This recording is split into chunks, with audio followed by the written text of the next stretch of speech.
Hi and welcome to Check 1 2, where we talk to survivors of testicular cancer, advocates and supporters of testicular cancer awareness. This week's guest is Iain Berthinussen, who is the head coach of Edinburgh Accies and is the lead community officer for BATs Rugby.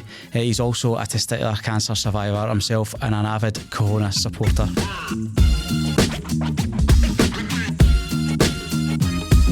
I think the only school that I've done in Edinburgh was Broughton High School. Well, Broughton's one of ours. Yeah, they're great. They're huge. They're really proactive. Yeah, they were anything and everything. They were amazing. It was a shame though, because they're like, with high schools, you find that a lot of kids faint in these things, right? Yeah. And I don't see anything graphic at all.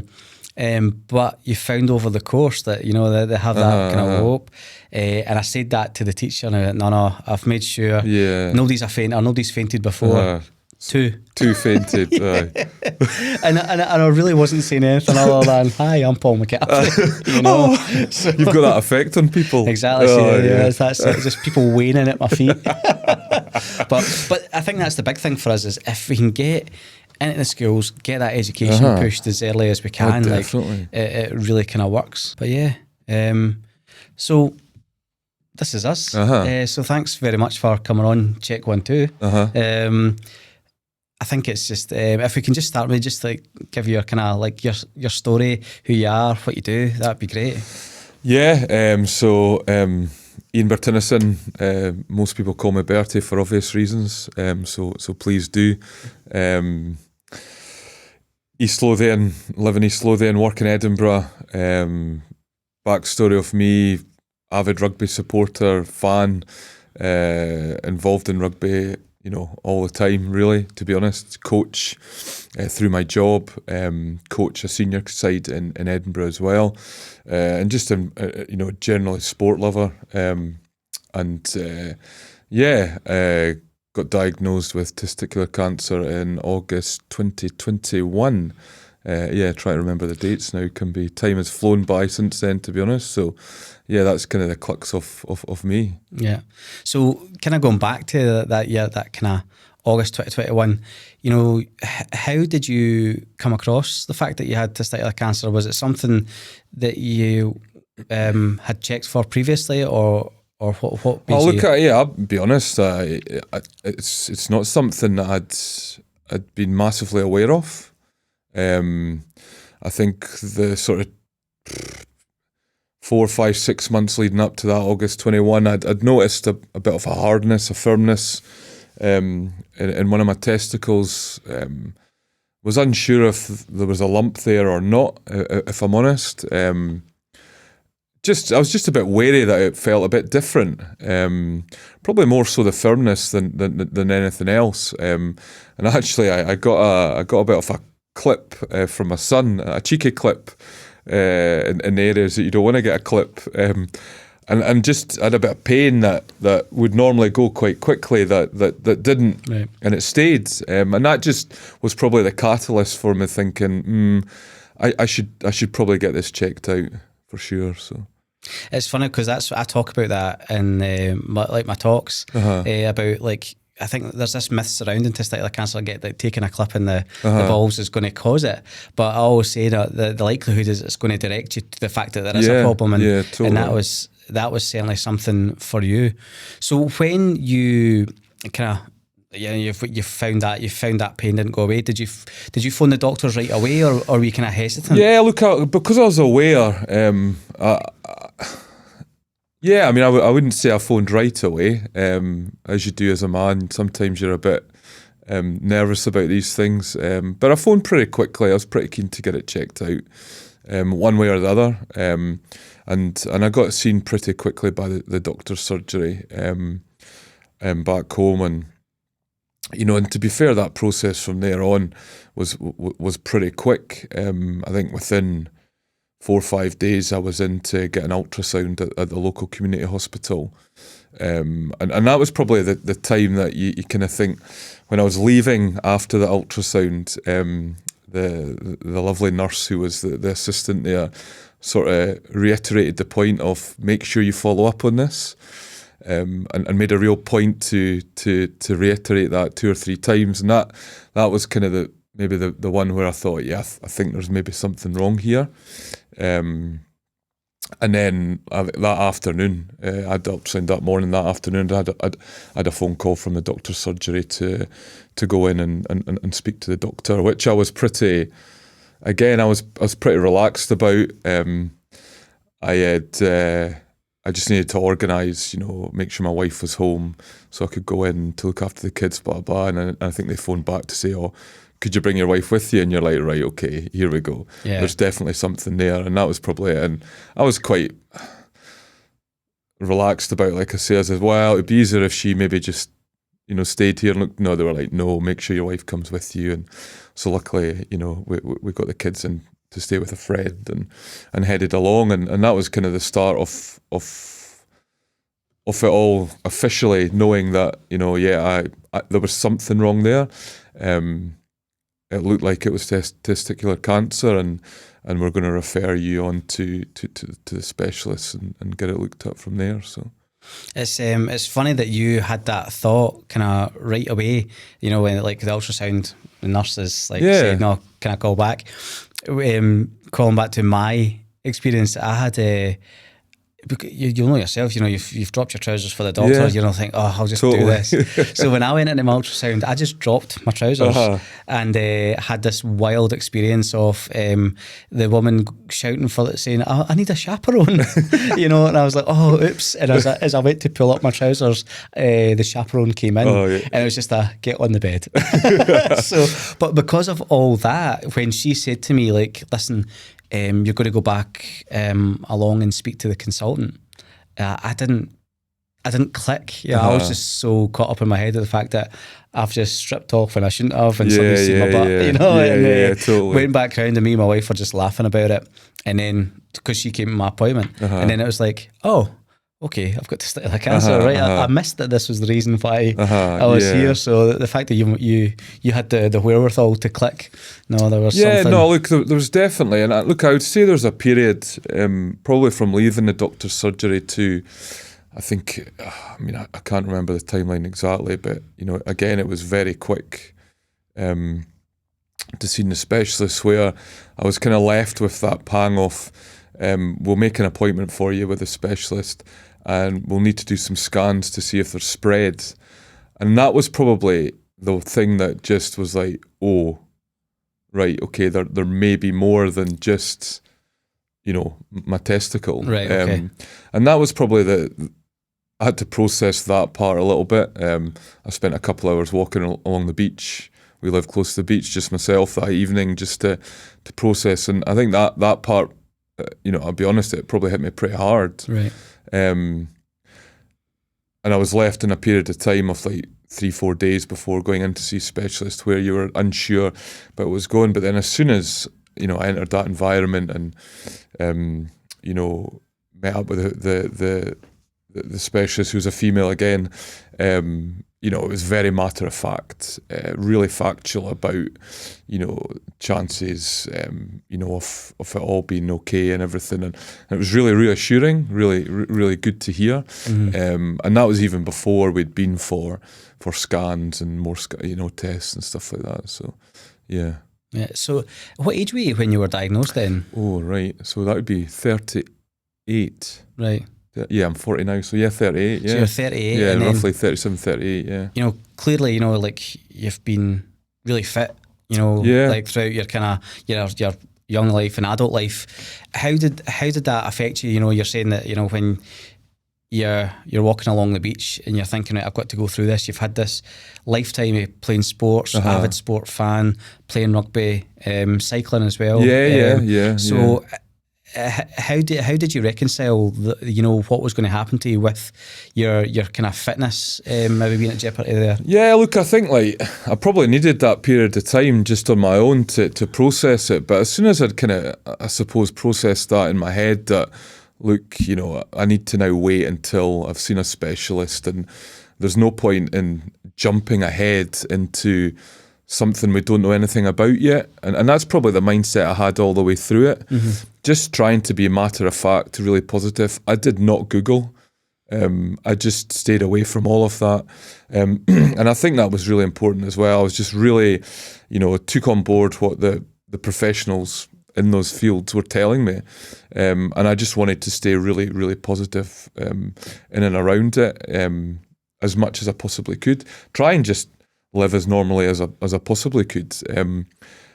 As that process ramped up really quickly, Yeah, I just be saying about Googling, I made the mistake of the night before. I was going to do the same. Stayed away from Googling, and I Googled what an orchidectomy and what they done. Yeah. And I remember this was the night before my surgery, and I sat on the bed and I just curled into a fetal position. I was like, why did I look this up? And I just full blown panic. Yeah, I've got an interesting one on that as well. So my wife was with me at the time, and the specialist, I wish I could. She was great. She was phenomenal. But there was one motion she made when she explained the process that we're going to go through. And she was saying, we'll make an incision here and we'll just pull. And I was like, and I had that you're like, yeah, I'll just pull. Okay, I'm going to try and ignore that image now. But yeah, that image certainly still, it's still there live for sure. It's haunting because when you realise what they're actually doing, and then I think, that was the thing that killed me was, this is how this gets taken out.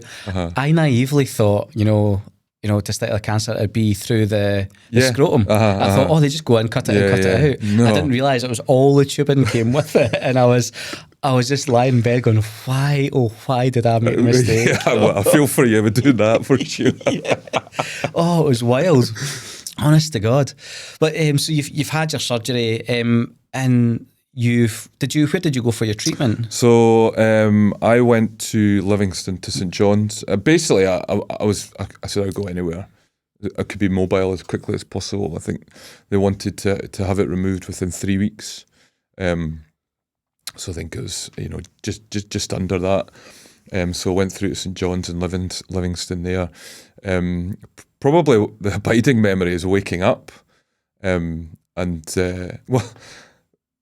being in the ward before it and having 3 other individuals in there with you, 4 of us in total, all there for the same thing. Right, okay. Which makes you then realise, or a similar, that it's a lot more common than what you think.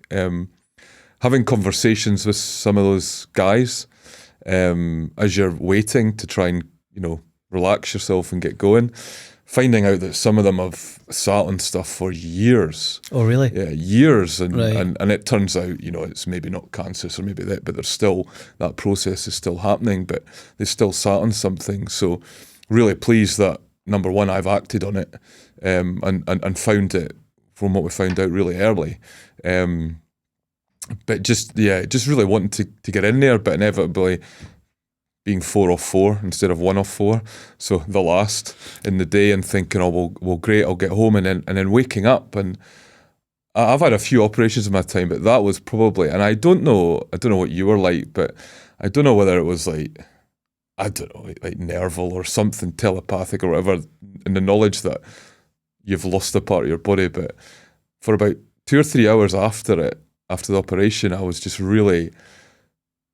Yeah, it was a weird sensation running through my body of like, there should still be something there and there's now a pain where that should have been. And it was it was quite excruciating. But then you speak to other guys and they walked out and gone. So obviously everybody's fairly different. Yeah. So that was quite an interesting period, not knowing really, am I going to go home that evening, am I not? I was really keen to get home. I think my wife ended up picking me up at about 11 p.m. Right. And we got home, which was great. Because again, it was during COVID time, so she couldn't stay, so she had to go home and then come back. So, there's all that sort of factor around it as well. So. Yeah, I think I was the same when I woke up. You did have this sense of something's not right, and I always tell people, it's a few times where I can say, I was on a diet and lost a stone in a day. I totally, for sure.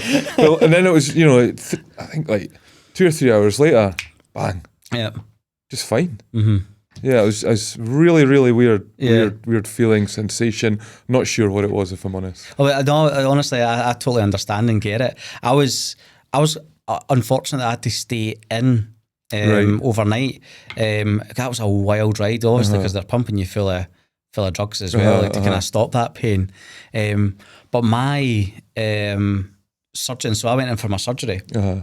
And we're waiting for ages. And again, same situation, the 3 or 4 other guys, we're all waiting around, and there seems to be this panic. You can, because I worked for the NHS at that point. You felt this, there's something going on, because you just hear the hushed tones. And see when nurses talk in a whisper, something's happening. Right? So it turned out the surgeon who was going to be performing some of the surgeries, and mine was hit by a bus on the day that I was getting my surgery. Is he okay? And he's okay. Yeah, he is, and he's back performing surgery. But yeah, he was on his bike, and he got basically clipped by a bus, just the driver not paying attention to where he was, apparently.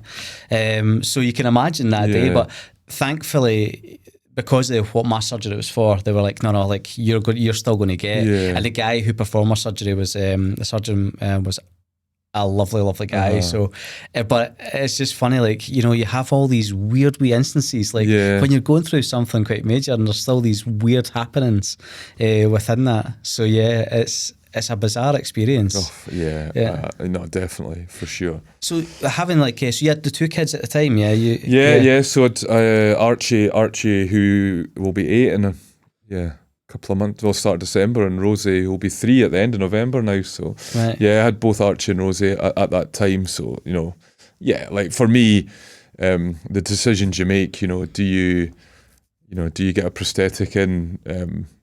No, I didn't. I didn't want to, in case, I had to have chemo and stuff, just the rationale behind it, it's like, well, if it's for aesthetics, then who's going to be looking at it really, you know?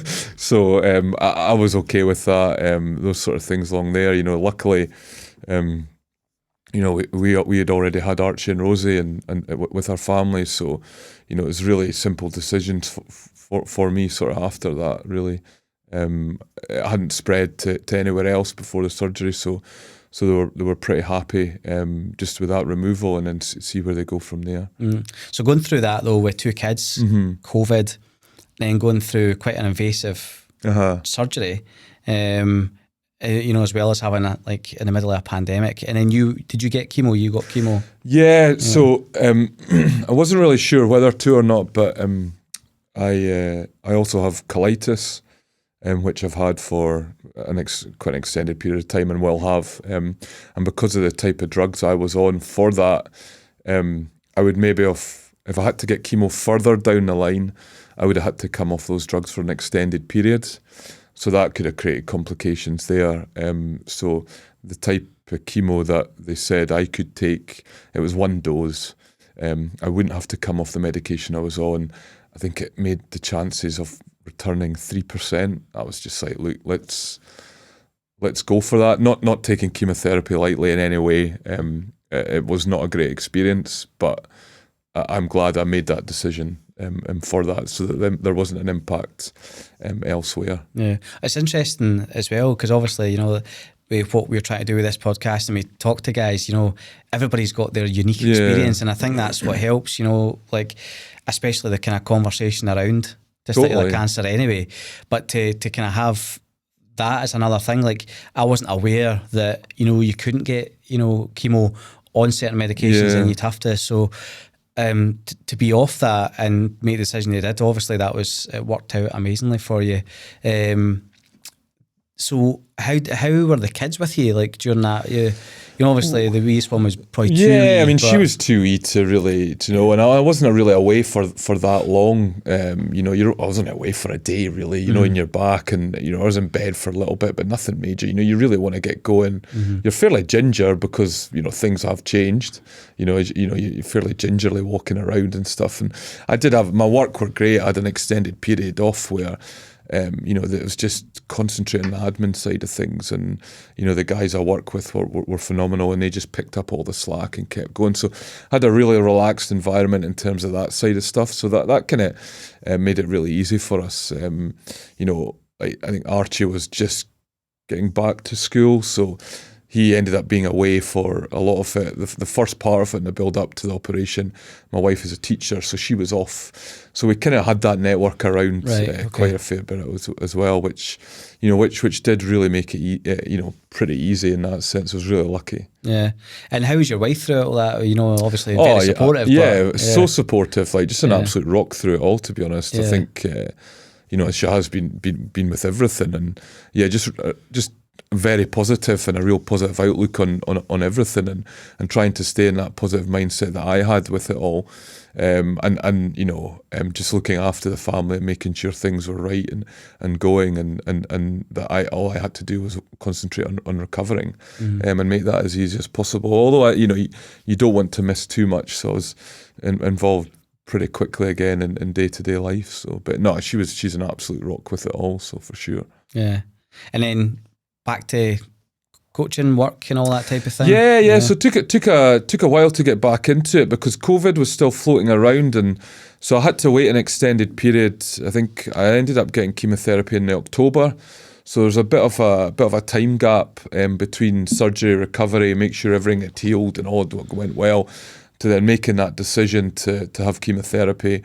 So then once I'd had that, it was almost like another month of just being really careful, kind of doing outdoor stuff, not really being inside in big groups, that whole lot, just trying to alleviate that risk of catching COVID, the cold, anything really, because you're suppressed. So, and just so kind of around about that November time, I started to get back into things fully and really get going with it. Again, coaching. I coach Edinburgh Accies in the Premiership in rugby, and the team of coaches that we had there were great. They just really backfilled the time and kept things going, and I just worked in the background and came along to the outdoor stuff as and when I saw fit, and kind of kept as much of that going as possible, and just made sure I removed myself away from any indoor stuff that we were doing. So, and having, like you said, that having the beach close to you as well, that must have been quite an advantage. Like to it's amazing. I mean, it's great where we live, and that ability to just go out and have a walk, get active as quickly as I possibly could. Really, that was probably the thing that I was worried about the most, was when could I start running again? What would I be like sitting on my bike again? Turns out a lot comfier. And actually, and then swimming, I was like, right, well, there's no pressure on that at all. So I think, and my wife had been a swimmer, so I was like, right, well, I'm going to go and give that a shot to begin with, because I wanted to get going again, be active, get moving, so that was probably the thing that brought that normality back into life, probably even more so. So I wanted to try and get as active as possible. But I was really nervous about the cycling and the running part, which is something I'd been doing a lot of anyway, in my sort of my own time. So, and it's funny because you do feel like, especially like the incision place, that scar tissue. I think after those first, I know I don't look like it now, but I was still trying to keep as fit as I could during that kind of time, and it was the weird pain. It wasn't quite like it's almost nervals, wasn't it? There's always something there that kind of puts your mind to it. You can go, oh yeah, that's right. I think actually we joined the gym, and I must have still been kind of at the kind of tail end of chemo. So the gym that I was going to, you scanned in, but like it had like a TV screen on, like for security. So your picture came up. Right. So mine was just me bald with no hair. So that's how quickly after like kind of chemo, I tried to kind of get back to fitness. Brilliant. And but I do remember like going into, I don't know if it was like a kind of body pump or like a body combat. I think it may have been a body combat, which is essentially just a HIIT program where you're doing kind of punching and kicking moves, right? And the woman at the start said, like, just we'll get warmed up, and if there's any injuries that I need to know about, let me know.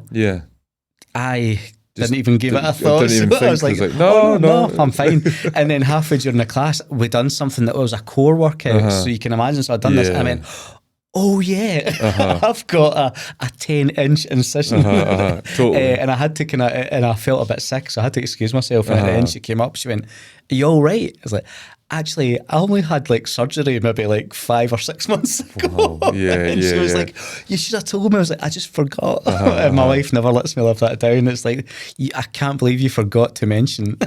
Which is amazing though, right? Because you just want to get on and get going and crack on. Yeah. Totally. And I think that's a similar mindset for sure. Yeah, it's that feeling of like, I want to get back to normality as quick as anything. I think for me, I went back to work maybe a bit too early, but and again, not as quickly as some people. Some people, you know, were back to work, you know, sometimes after their surgery or even during their chemo. I kind of, luckily enough to work for the NHS where I had that extended period of time off. So I was really lucky to have that. But I think, you know, maybe those few months, because at the time that I went back to work, I had that kind of, oh yeah, I've had cancer thing. I don't know if you had anything similar. I spoke about this previously, where, you know, going through it was fine. You know, you have the but then you have that like, let's knuckle down, you know, head down, arse up. Totally. Let's get through it. And then you come out of the end of it, just want to get back to normal. And then suddenly there was this like crash of, oh yeah, I've had that. Did you experience anything like that, or? Probably more so in and around, you know, I've had this, right, what can I do now to make sure, or try and, you know, make sure that people are, you know, aware of it more. And that's probably something I don't feel I've done enough of yet, for sure. But yeah, probably more so that, yeah, how can I make, you know, men more aware of the fact that, I think the number one thing is, having had colitis, you know, it's a fairly invasive, you know, it's all geared around your backside really, you know, and everything. And then having had testicular cancer, it's like, well, yeah, just go and see somebody. Even if you think like it's, you know, you're unsure and it might be nothing, just go and see somebody. The worst thing you can do is actually, because, geez, like, they're two of the most embarrassing areas, and you just got to get on with it, and you just got to do it. And I think that's probably like the biggest thing that I was like, and I've kind of said in the village a few times to the group of dads that, you know, we do a lot of things with and stuff, is that like, mate, just go and see people, go and speak to somebody about it. Don't sit there wondering, could it be this, could it be that, whatever. Just get it checked out. I think that's probably where I was with it. Have I looked back and gone, oh, I think I've probably looked back and gone, yep, I've had cancer, but do you know what? Like, it's probably sound weird, but it's probably made me a better person. So yeah, like, yeah, I've had it. That's it. Let's crack on, if that makes sense. No, it definitely does. It's funny. I was thinking about what you've said this morning. I think I have became a little bit of a better person since it. I think your outlook in life changes. Yeah, I think totally. You do have this kind of different sense of loving the people around you. Is what I felt as well. Sure, you know, sure. And I had that same thing of, you know, when, you know, I want to make sure that, you know, more people know about this. You know, I was lucky to have the opportunity to you know, years after it, join Cahonas as a member of staff. So yeah, no, I completely get that. It does have a fundamental change in you, you know, and like you say, it can either make it deep and dark, or you just get on with life and see the positive. Totally. In it. I think so, yeah. So with like you being a kind of rugby coach, and talking about that stigma and embarrassment around like these types of kind of personal areas, like your balls, like, you know, like, is that something that you still find exists even within rugby now? I always feel that rugby players are a wee bit more kind of easy-ozy, but I mean, I think when I found out, it was going to be fairly obvious that I was going to be away for an extended period of time, so there was no point in trying to manufacture something that wasn't real. So it was like, this is what I have. And, you know, I had some really close guys that are in the team, or, you know, are in the coaching group that I work with that were able to spread that word. So it wasn't me, because it probably wasn't something I would have been able to do emotionally at that time, because you're still dealing it with yourself. But no, I've been really open about it from word go, and you know, I think even at times, you know, we prang the old joke about it, you know, whether, you know, we're always chucking a rugby ball about or chucking something about, and there's always an opportunity for a pun in there at some point. So I think you've got to be a bit of dark humoured about it as well, and a bit light-hearted. And you know, I'm a pretty open character, so I like to think that if any of the guys want to come and speak to me about anything, then for sure, like I would be completely open and honest about it. Yeah. So as well as that, you know, like this, you're involved in the kind of educational side of things as well. Is that right? Yeah. So what is it you do in that regard then? So we it's through our job, like with a group of us. We work probably similar to Aaron at Falkirk. We work with a group of schools in North Edinburgh, and that runs from a host of different, to just getting kids out active, doing rugby, playing rugby, to trying to broaden their horizons on what rugby can offer, whether that's coaching or various other things. Like what life skills can they get out of it more than just playing on the rugby field. So that's kind of where we go with things. So I'm pretty open when we're working in our schools and stuff, secondary schools, you know, around about the fact that, you know, why were you off? Well, this was the reason why I was off, but you know, because the kids are aware that you've not been there for a while. Yeah. And again, that's something that I would really like to work with those schools and just make sure that message is, you know, whether it's through pamphlets or whatever, or whether it's through, you know, actually somebody from you guys or wherever speaking to them, to make sure that message is there to that male cohort of groups. So yeah, like just being really open about it to as many people as I possibly can, to be honest. Yeah. Whether that's through work, life, open to talk about it to friends, anything really. Coming on podcasts. Well, yeah, look, for sure. And, you know, yeah, just I think, like, you know, the more open we can be about it to as many people as we possibly can, you hope that then rubs off on them to, you know, if there's something wrong, go and get checked, or just be open about other stuff, you know, for sure. Because it's probably the thing that you've probably noticed as well, like growing up, because we are the same age. Yeah. So, like, you know, when I was at school, you don't get talked to about this stuff. No. You know, you really don't. You know, we speak about this frequently, the kind of educational part of testicular cancer, because the numbers aren't quite as high as other cancers. It seems to be overlooked. Yeah. Is that something you kind of find as well, like when you were growing up? Yeah, I mean, I don't think it was something we really covered at all when I was growing up in school or anything really. You know, it was, I suppose it was just your basic stuff that was there. It was never really, I mean, my father had leukemia growing up, Right. which he survived. So I had experienced that in my own life. And I think we all have had somebody that's been, you know, unfortunately has had it or had some sort of, you know, illness in their own life. But that's probably how you became aware of it growing up. Yeah. More so than through, you know, the great work that Cahonas do or other charities do around about, you know, any type of illness really. I think that was probably more so when we were growing up.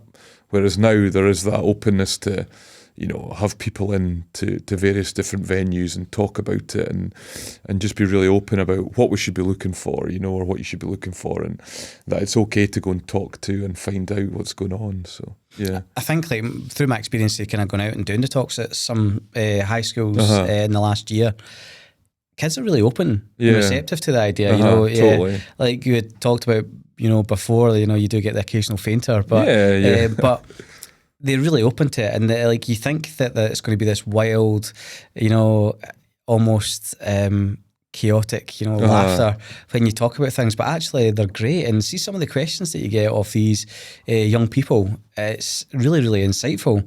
And I think it seems to be that maybe that's the worry, that you're talking about, you know, the word cancer. And I think you find that maybe people or teachers or anybody within the kind of academic setting are maybe worried that these young people can't handle this. But like you say, we're all touched by something negative at some point, you know, and to have that ability to know your own body and check yourself properly and things like that, especially for young men growing up, it should take away the stigma off that. Yeah, and look, and in all of those factors, like catching anything as early as you can, you know, the logic is there. You've got a far greater chance of getting through it. So, you know, I think that's a message as well, you know, like for any individual that is maybe unsure about whether they should talk about it, whether they shouldn't. Well, it's like, well, if you don't talk about it and nobody talks about it and somebody does have something, then maybe we're stopping them catching it earlier than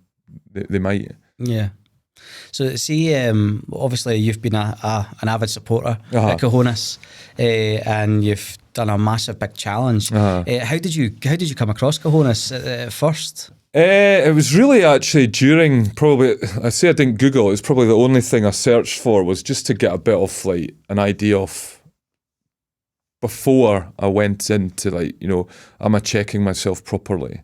So I just, put in, testicular cancer, Cahonas came up, and there's some really good infographic stuff online that gave me a really good look at. Previous to that, I wouldn't really have known, and I just wanted to almost reaffirm myself that I was checking properly and I wasn't not making it up, but okay, I'll be fine, and reassure myself that I'm doing the right thing here, and then after that, it was just checking back online and having a look and looking at some of the testimonials and the various different stuff there, some of the other stories.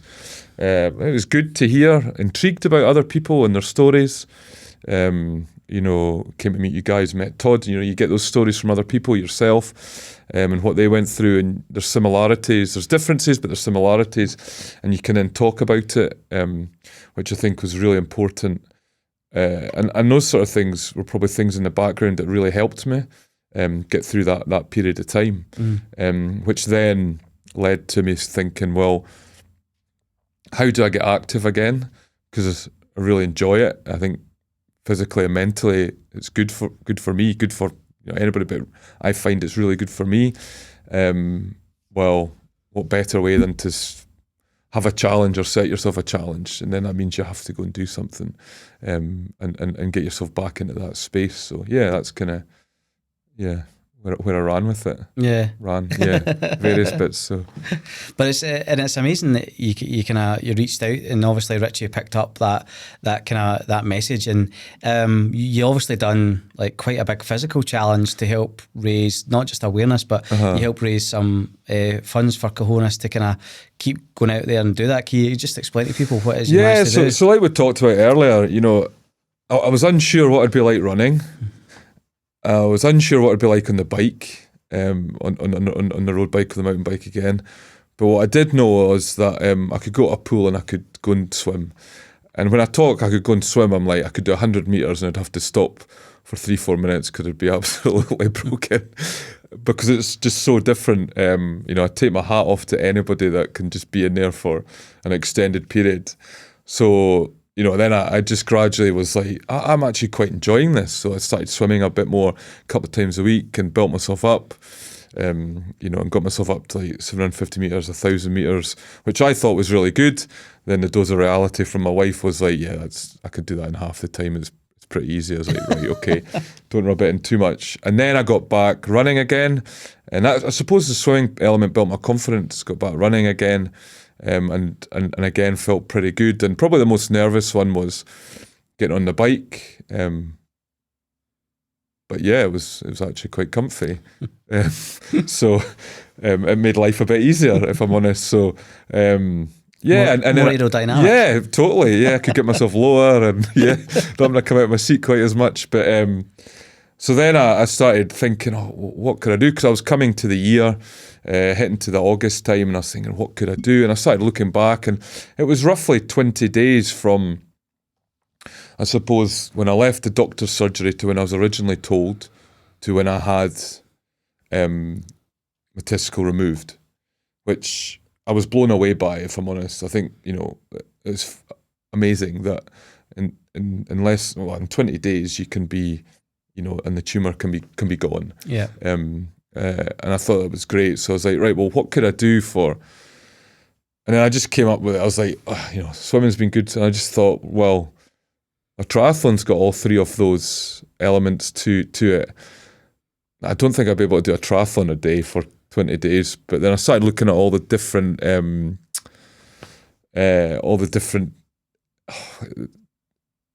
elements. So in terms of like, there's the Olympic, the sprint, a full triathlon, and then obviously you've got the ridiculous ones that all these lunatics are doing. And I thought, I think I could do a sprint triathlon a day for 20. Well, I originally thought I think I could do an element of a triathlon a day for 20 days. I could do sprint triathlons, 750 meter swim, a 20k cycle, and a 5k run. So I thought, well, I could do a swim one day, a cycle the next day, and a run the next day. And then I thought, no, actually, I think I could do a sprint triathlon a day for 20 days. Right, that's what I'm going to do. And I just put my mind to it. And it gave me, like I said earlier, it gave me a real focus. And my wife was really supportive of me doing it. Yeah, I think that would be really good. Like, it'd be a really good challenge, raise awareness. And actually, you look at life and life being busy, not that I'm downplaying it, but really it was about 2 hours out of every day.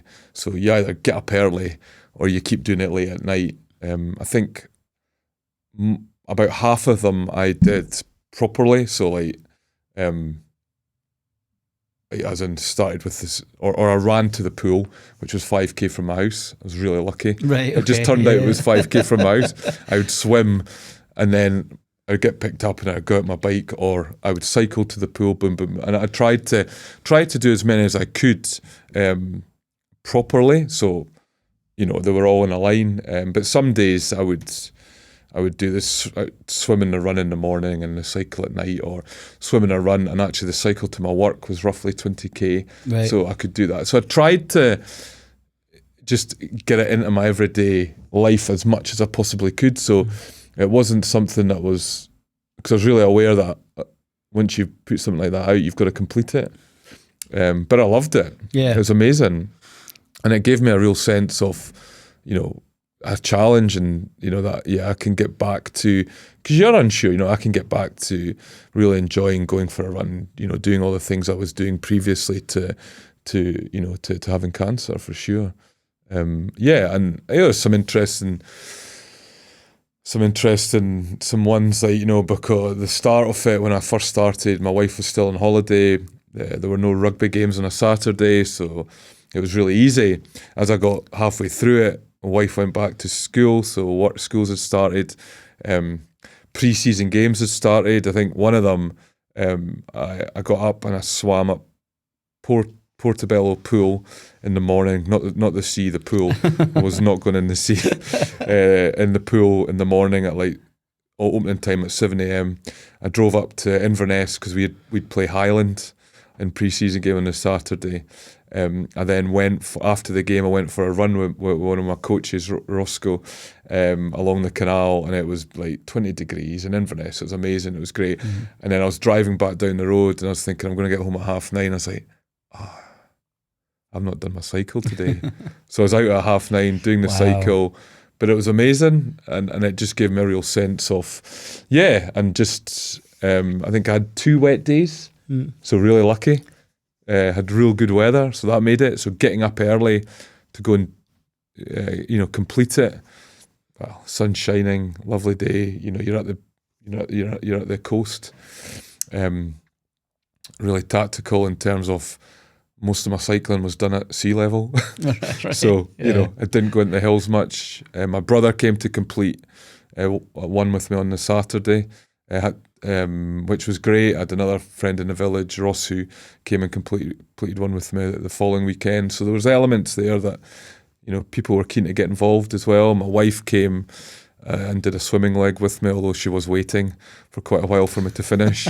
And then on that day as well, like my son did the last 5k of the cycle, did the last 1k of the run to the pool, and they were both in the pool at the same time. So yeah, like I tried to just involve as much as possible, whilst making sure I was pushing that message out of Cahonas, the help they'd given me during it, the awareness that you guys are pushing out there, and just try and sort of raise some money towards something that really helped me. And as a charity, we're eternally grateful for that as well. But what a challenge! Like, that's monumental. To be fair, like to even contemplate that, most folk will be like, I don't even want to do the run, or you know, how. so just like on a day-to-day, obviously you had people coming and joining you. That must have helped break that monotony up. But was there any days like that day you're saying about you're coming back, you're like, oh, I've not done my cycle yet? Nah, like I don't know. Like I think it was just the fact that I needed to complete it. I made sure every day was logged on Strava, right? And I posted every day, or I posted. I didn't want to post all the time, but I posted every quarter, so every 5 days, all my stuff, and so like there was always evidence there that I wasn't just I've done my cycle, I've done this. I wanted to make sure that I had a trail of me completing it all. Mm-hmm. Nah, like I was fine. I think one of the hardest days was the morning, and it was going to be a wet day, and I knew I'm just going to have to get out here and cycle. And I actually put my goggles on, my swimming goggles on really? to cycle, because I was like, oh, I'll be a bit of a hoot, I'll be a crack if anybody sees me, whatever. And I put a picture up with the Strava thing to say a wet one out there today, and I was on my bike and I had my goggles on. I think it took about 6 hours for somebody to realise that, wait, just now, he's wearing his swimming goggles. So I tried to make it as, try and sort of lighthearted as I possibly could in terms of, getting myself through it. But I don't think I just really enjoyed it. I was glad when it was finished, but more so because it was becoming busy work, trying to fit it in, not because I really enjoyed it. It wasn't like I was setting 5K records, or cycling whatever this or that. It was just get through it. Yeah. And I began to just really enjoy doing it. Whether that's right or wrong, I'm not sure. But and I think for me at that time, whilst it was great to be doing something for you guys, it was also something for me to sort of reaffirm that, like we said earlier, you can get back to being as fit as you were before you had cancer. And I think that was really important mentally for me, for sure. Yeah. I done, not a similar thing, but I done 5K a day to kind of, like, it was my first challenge when I came back to kind of fitness to raise money for Cahonas, because I wasn't working for them at the time. And I'd done 5K a day, but I'd done it in November, so it was wet and wild, cold, but I stupidly chose to do it in a period of time where I was night shift a lot. So, but I'd got to the point where like I knew I'd got my break in my work, so I'd go out, and luckily the hospital that I worked at in Forth Valley, it was a kilometre dead on. Oh, really? Like, from start to finish. Yeah. So, when I'd done my hospital runs, it was quite good because I was running a circle on relatively flat ground. But there was one night the heavens opened, and my colleagues were really, really sweet to me, because when I went in, they just had a whole bunch of towels waiting on me, and like, right, go get a shower, go get changed, you're fine, kind of thing. But it was having, I always think having that ability to do that, but to have something you're raising money for. And I done the same. I logged it on, I think I was using Nike, the Nike app the first time, and to log it and to post it so that people, because people were obviously donating money, and because it wasn't an official fundraiser, it was just my own thing. But I always felt like I couldn't let anybody down. Yeah, totally. Because folk are putting their money, especially at this time, hard earned money, they're whapping it and they're giving it to you to help raise awareness for something that really, at the time had only affected somebody they knew, or, it wasn't anything. So, it was doing these wee things is great. Yeah, and then as that, I think I put in something like £500 at the start, and somebody just was really lucky. Somebody donated that off the bat, the full amount, and they're like, "Come on now," basically, like, this is good. This, you need to be doing something more. So then I gradually kind of, but then as that total creeps up, I think you feel that element of pride that people are supporting you, but also there's like, right, I've got to make sure I complete this and I do this properly and to the best of my ability, because people are, like you say, they're putting their own hard-earned cash into it, and then I think like you see how many people are actually maybe affected by, that story, and your story, which again is quite heartwarming that there's so many people out there that are willing to, from as far afield as, Australia to Scotland to Canada to wherever, that there's people seeing it because you're posting it, because you're doing all these things. It's pretty cool.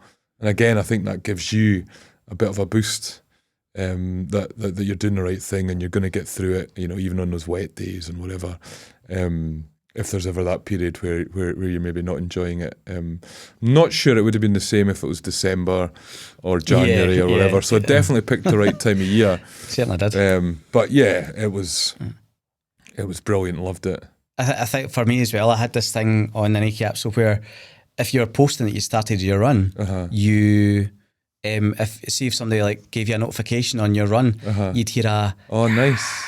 Brilliant. So it was really lovely when I was out on those live runs, and then my music would cut off for somebody, so it means that somebody liked or shared something.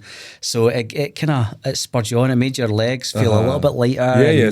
Totally. And especially, I was never a runner.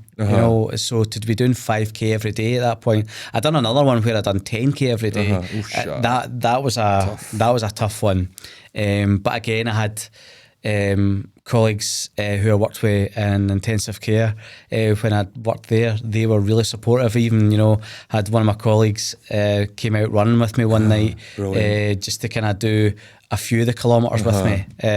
So it's amazing the support that you can garner. And I assume the club were right behind you. Yeah, no, they were great. They really pushed it out. I think on the last day, the last leg of it, I'd done the swimming, the cycle in the morning. I decided with Roscoe, who I coach with and work with, and Chris, I was going to do the run after our last pre-season game, or the pre-season game that I had, and it turned out they were like, my wife had actually messaged them and 3 or 4 other people, and I ended up, my plan, run round Arthur's Seat, make it a hard one to finish, get it done.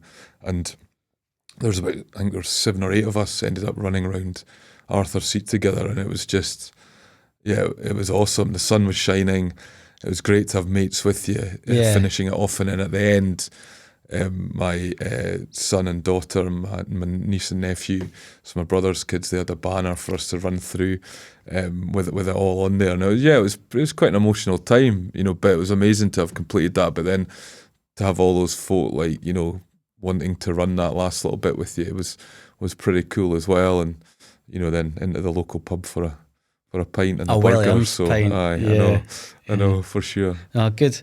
So looking, into the future, what's have you got any kind of plans in terms of kind of spreading awareness? I think it's probably something we talked about earlier and we touched on. I'm really keen to spread as much awareness as I possibly can, particularly around Cahonas, and I probably need to be a bit more proactive in that and trying to link up with you guys and see where I can help with that through my network, and just keep doing stuff there. I think personally I do need to do another challenge, whether that's raising money or whether that's just doing another challenge. Then we'll have a think about something for sure.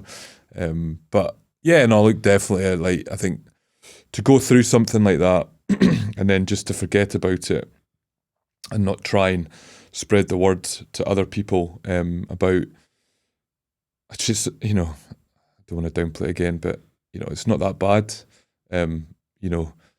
You can get through all these things and just share your experiences. It'd be really remiss if I wasn't I feel if I wasn't to be involved in that and be doing that for sure. That's amazing. Is there like a kind of, I'm just trying to think what the question I was trying to ask there, but it's kind of went out of my head. But I suppose it's just, again, is there anything you would like to say? That's what it was. Anything you'd like to say to, somebody who's watching this who is maybe at the start of their testicular cancer journey or going through it? Is there anything advice-wise that you like to give them, or is there anything like that? Don't search the web, I would say. It's a good one. And that's coming from a guy who, if somebody asks me a question and I don't know, I'm like, search. I want to find out. So don't. I think, like, to me, trust the professionals that are there. And if you're not sure about what they're telling you, just ask them.